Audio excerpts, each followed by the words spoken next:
Hello and welcome. In this tutorial we're going to be looking at using EASYEDA to make our own PCBs from schematics right through to production.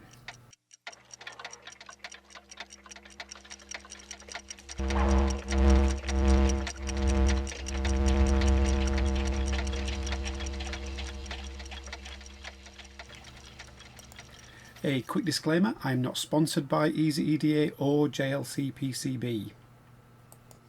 Now, over the past few years I have made quite a few PCBs.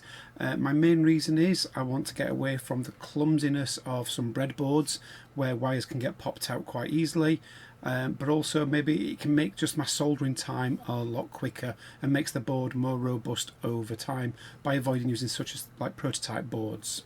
So let's make a start. So I'm in EASYEDA. I'm still using the standard mode rather than the professional, mainly because I've already got quite a few projects in the standard version and I want to access them for the moment.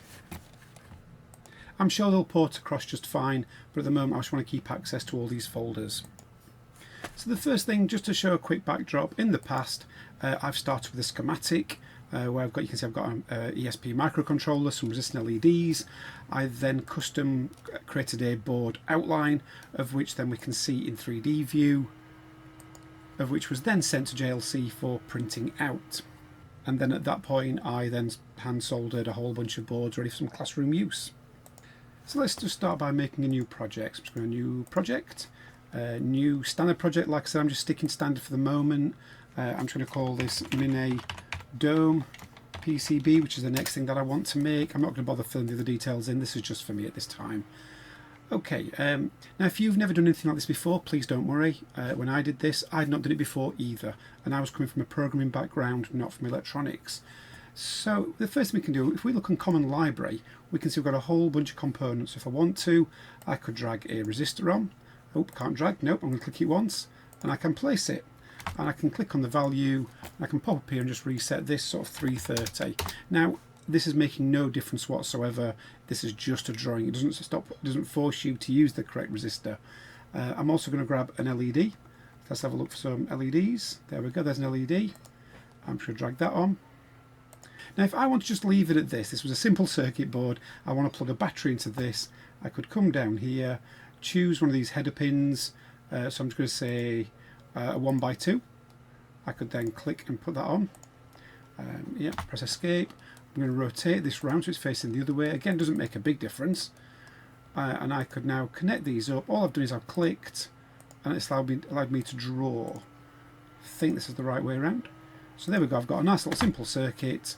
And at this point I could now start looking at this to be a PCB. I'm just going to press Ctrl S for saving, or you can go on File and Save. And I can now say Design, Convert Schematic to PCB. Yeah, I'm just going to choose default settings. Now this has used surface mount components, so this might not be what you want. But you can see that off the board, this is the board layout. I'm just going to make this a little bit wider. Oops, didn't want to do that. There's my header pin. There's my surface mount LED, which I don't use surface mount components. I would like to at some point in the future. Oops. Don't know what I'm messing about at now. I'm just not happy with the way they're looking. There we go. You can see we've now sort of got the circuit. And at this point, I could now say, well, let's turn this into a 2D view. And that's what our circuit board would look like. Or I could flick 3D view. And again, this is what our circuit board will look like. And that's where we can plug the pins in for the power supply. And that's obviously where we'll see our surface mount LED and our surface mount resistor. And at this point, we could just say, yep, I want to make these. And I could send them off to JLC for printing, but we'll come back to that in a little while. Okay, so I've started with a blank page. I'm not going to bother with the common library now. I'm just going to click on the main library. This gives you access to thousands of components, so sometimes it can be a little bit of a chore to find things, but it's certainly worth putting that effort in. So I've just typed in WeMOS D1 Mini. Let's see if this is the right one. It doesn't look like the one I normally use. But again, you can sort of look through until you find the one you're happy with. I'm going to cheat. I'm going to go onto an older project. And I'm just going to copy it across. If I copy the old one, that's why I like to keep my older projects intact. It can just save me 10 minutes of looking for the right thing. Okay, so I want two LEDs. So I'm just going to find the LEDs on here. There's LEDs. I'm just making sure I've got the 5mm red ones, just to make sure the schematic's right. So I'm just going to click my 2 LEDs. I'm going to then find the resistor. So there's a resistor. I'm choosing an axial resistor, should be okay. I'm just going to connect those up. Again, it doesn't matter about this 1K thing, but I am just going to just change to a 330 because that's what I'm probably going to use on the real thing. And now I can connect them up, so I'm just going to zoom in a little bit. I'm connecting D5 and D7, so if I just click right on the end of that node, on the end of the GPO14, click, it lets me draw a line, so I can now just connect these. I want D7, I've already tested this on breadboard, so it should be okay. So there we go, there I've now got their pins connected, and I just want to connect these to the ground now, so I'm just going to bring this one round. I'm just giving a bit of space, so I can sort of make the next one. This might get a little bit ugly, and by clicking on the actual line, it's connecting those together. So if I just press Ctrl S to save, I'm just going to say Design, Update PCB. Do I want to check the nets? The nets basically checks all these connections. Are they connected to something? And in my case, they're not. So I'm just going to say no. I'll leave them alone. Apply changes. Yes, I do. There we go. There's my circuit board. So if I just now bring these LEDs on, so I'm just going to say LED 1's going to go there, LED 2 is going to go about there, resistors. And again, you can spend a bit of time. You can see that crossover. I don't like that, so I'm just going to quickly rotate that round. I'll bring this one on as well. Rotate that round. And this is up to you to make yours sort of look as pretty and what you think is appropriate. So let's have a quick look. So that's going to ground. I'm trying to just click it to make sure. We can see their ground. In fact, I might rotate those LEDs as well, so that the lines aren't crossing over as much. Again, you should make this yours look a bit pretty. Still a bit ugly. So there we go. I've got my D5, D6. I'm just making sure they are going, because if I had made a mistake and this one wasn't actually connected from there to there, it wouldn't show up there as a direct line. So that's a good way to make sure that you did connect properly. So this is what I like about EASYEDA. And some people don't like it, they don't trust it, but if I now go on root, auto root, yep, I'm going to use the cloud. You can install it, but it's going to auto wire it for us. So if I press run, okay, there we go. It's now got our connections. So I can say, let's click on the 2D view because it's a bit quicker. We can see the connections are there. If I just look at the bottom side, it's put some connections on the bottom as well. We can see it's not quite touching them connectors, which is good. And you could, if you wanted to, you could send this off for printing. You have a little ESP to flash 2 LEDs. Okay, let's go back to our schematic. Now for this next bit, I want to control a single servo. So I could look for a servo in the library. You know, I could type in servo, and I'm sure there's plenty there, like say over 1,000 in that bit. Servo output, it's already labelled, but I don't need to do that. I can just say, oops, nope, don't want that. I can just say I want a header pin. So for this, I'm going to choose, where it says just one, yours might have 2 on it. I can say I want a 1x3. This 1x3 male. I'm just going to drag this on. Again, I'm going to just quickly relabel it from jumper 1 to servo 1. And I'm going to connect this to D1. Again, I've already tested this on breadboard, so I know it does work. That's just going to be my signal pin. This is going to be my positive pin. Now this is a little bit dangerous, but it's going to be a micro servo. Again, I know this works.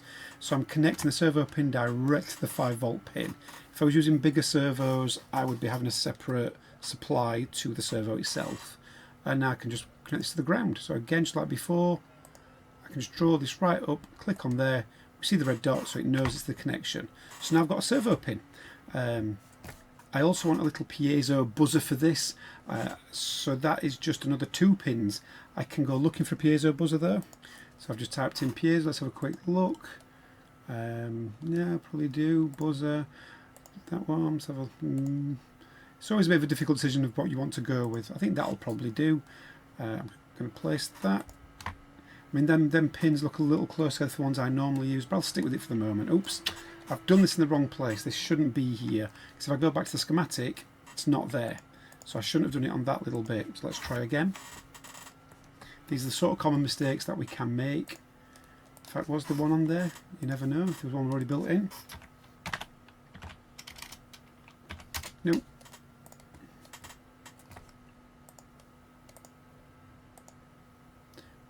fact, I'm going to go with the 12mm one because I think that's what I generally go with.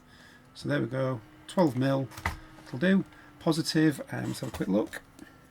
So this is going to connect to my D8 pin. And again, I'm just looking very carefully, that's where the positive is.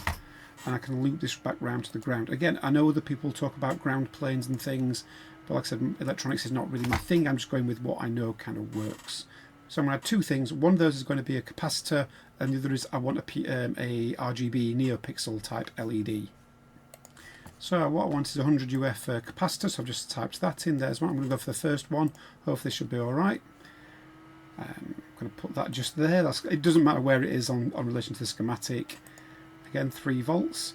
This is just to help clean up the signal a little bit, makes it more stable. I can connect that straight to the ground. And then the last thing is I want to put a NeoPixel on. But again, I can just use the same as the servo connector. But this time I'll just call it NeoPixel. And again, I'm going to use the same. So I'm just going to go straight from D3 for this one. I think that's the one I tested. It's starting to get a bit messy down here. In fact, we'll go to D4. I want the positive. Again, I'm not going to get any marks for doing a good quality schematic. Okay, so now I'm going to stop there, press save. I can now go over to my design, update PCB. Now keep going, take a risk, apply changes, and now we just need to tidy this up a little bit.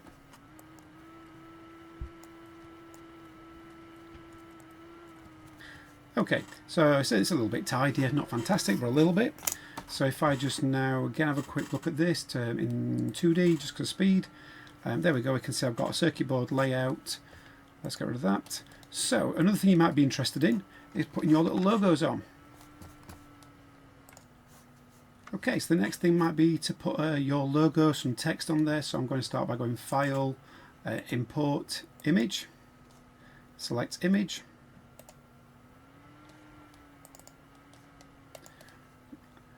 So you might want to experiment with your sizing before you come on. I'm just going to grab my logo, press open.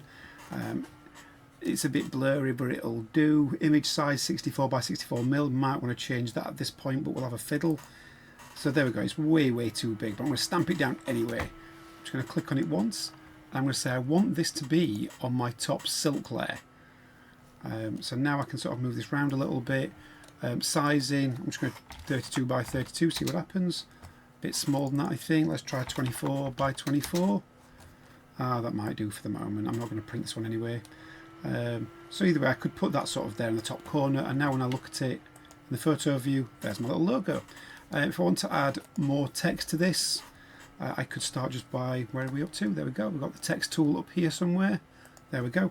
So I could now write, you know, what name of my board is. But again, notice I'm putting it on the top silk layer. So I'm just going to put it onto the top silk layer. If it would have gone straight there had I actually got that layer selected before I even started. And now I can click on text, come up here, and I can start playing about with, you know, my PCB, and you can start putting all your little data in. You can go around and start sort of relabeling these things a little bit. Like I like to put what my things are. So for example, I might grab that servo, copy and paste it, put it underneath, and just remind myself what those pins are. So I know that one's going to D1, so I could just say that's the signal, and the middle's positive, and the last one's the negative, the ground. There we go, so I've labelled the pins up. I might even put another label on to say that this is pin D1, because it can be really hard to see where they're going. So there we go, we've now got a full circuit board, and again you could spend 20 minutes or so, or even a few hours trying to make it actually nice, you know, not having the logo like that. In fact, it's already kind of bugging me. There we go, that's a bit better. Okay, so I think the last step is a custom board layout, because after that you've got enough at your fingertips to be able to make a full board. Okay, so I've jumped into Inkscape, which is a free vector drawing program. I'm just going to draw a circle. I'm just going to change this to 60mm by 60mm. I'm just going to click on the arrow tool. I'm going to path, object to path. This means I can now start to kind of edit it on a point of view. So if I want to, I could drag this in. That's a bit horrible, but this is just sort of prove a point at this stage. I could start to make a weird kind of shape. You could spend a bit of time faffing about and learning and making sure you've got it just right. You can also bring in bitmaps from here as well. I'm just going to go and shrink the page down. I don't know if this makes a big difference, but I'm just going to say resize page to selection. There we go, I've shrunk that down a little bit. I'm going to go File, Save As. This is going to be an SVG file. It's in a folder called PCB stuff. And I'm just going to call this Mini PCB for my Mini Dome PCB. So I've saved the SVG in case I want to edit it, but now I'm going to export it. No, I'm not. I'm going to go File, Save As, and we'll change to a DXF file. I'm just going to go with DX14. I'm not sure if that's the right one or not. Well, it says test 1, so I presume the previous one is. Save. I'm just going to press OK and hope for the best. Okay, so I'm going to go File, Import, DXF, navigate to the folder that I want, which is obviously where I saved this. I'm going to Mini PCB, press Open. There's our shape. Hopefully that's right. I can see a little pixel break there, which might be a concern. I'll have to look at that in a minute. Press Import, and there we go. There's our board. So it's a bit bigger than I was hoping for. Now, I am concerned about this break, because if I send this off to be printed, I will get a complaint back and it won't come through. So I'm going to go back and have a look at that now. Okay, just jump back into Inkscape. I've just gone through the sort of the menu bits as I have, selected the shape. I'm just going to thicken it up a little bit. So you can see as I'm just increasing that number, you can see the lines are getting a bit thicker. So again, I'm just going to go File, Save. It's still the DXF file. So when I come back into EASYEDA, I'm just going to click on it. Oh my word, look at that. So I'm just going to press Undo. So it's, press Undo. File, let's try again. Import DXF. Right, so there's no dots there now. That's good. I'm going to drag that. Yeah, it's big now as expecting. I think obviously I made a miscalculation. I could try and shrink it down. But what I'm going to do is I'm going to delete the original board. I'm going to click on that board and just say this is the board outline. Okay, so now we've deleted the old board outline. We've got this new outline, which obviously looks very, very ugly, but the whole point is you can sort of make a better one. So now we should be looking at something like this. There we go, there's our very horrible board. And we can start to position these things around as you would see sort of fit. Where would you want your things to kind of be? Again, I'm not going to do a good job of this on purpose. Makes you feel better about your things, so hopefully. Oh, I've messed my labels up. And of course, the key thing before you finish this is make sure you do then go and reroute your things. So again, I've got to just wait for that to check. Unavailable, goes to cloud, press run, and there we go. Everything is now done. It's completed all connections. Nothing's failed. Total. That just means I can't. Is it vias? Total vias. That means is it going from the top layer to the bottom layer? By the way, if you did want that on the bottom layer instead, you just say bottom silk layer, and then it would be on the other side. So now we've got our PCB sort of done, and we can see what it would look like in 3D, which is absolutely atrocious. And at this point, if I want to get this printed, what I normally do is you can go onto Fabrication and you can just sort of send it straight to JLC, but I prefer to get the Gerber file. So if I get the Gerber, yes, I've got to save it, thank you. Press Ctrl for save. Fabrication, Gerber file. Yes, I'm going to check the DRC. This is checking to make sure there's no overlaps of connections. And we can see that it's going to. This doesn't matter at this point. It would if you said one-click print. I've never actually done that. But you can choose the different kind of colour boards that you're after. I'm just going to say generate Gerber. That's now created this whole file, this project file, and now I can jump into JLC. So again, I am not sponsored by JLC. I just use them because, and when I first wanted my very first PCB, it was the only company that would give me a quote immediately, and I didn't have to wait several days and then get harassed by a salesman. It just went straight through, so I was always very pleased with them for that. So if I just go and find my Gerber file, press open, it's going to upload it. There we go, there's my amazing design. I can come down here and say, oh, actually I want it in purple. I can then, we can see this is going to cost $4. If I went back to the green, I think it's a little bit cheaper. There we go, it's going the same price. So build time collect 2 days. There's your postage. Be careful for postage, depending on where you are. I nearly always just go with the cheapest. And my last order took, I think it was 10 days. But when you do go to the cart, it will try and reset your postage back to the more expensive one, which is obviously a lot quicker. But that's it. and then you would have your circuit board. So if you found any part of this video useful, please remember to like, subscribe, positive comment below, and I will see you in the next video.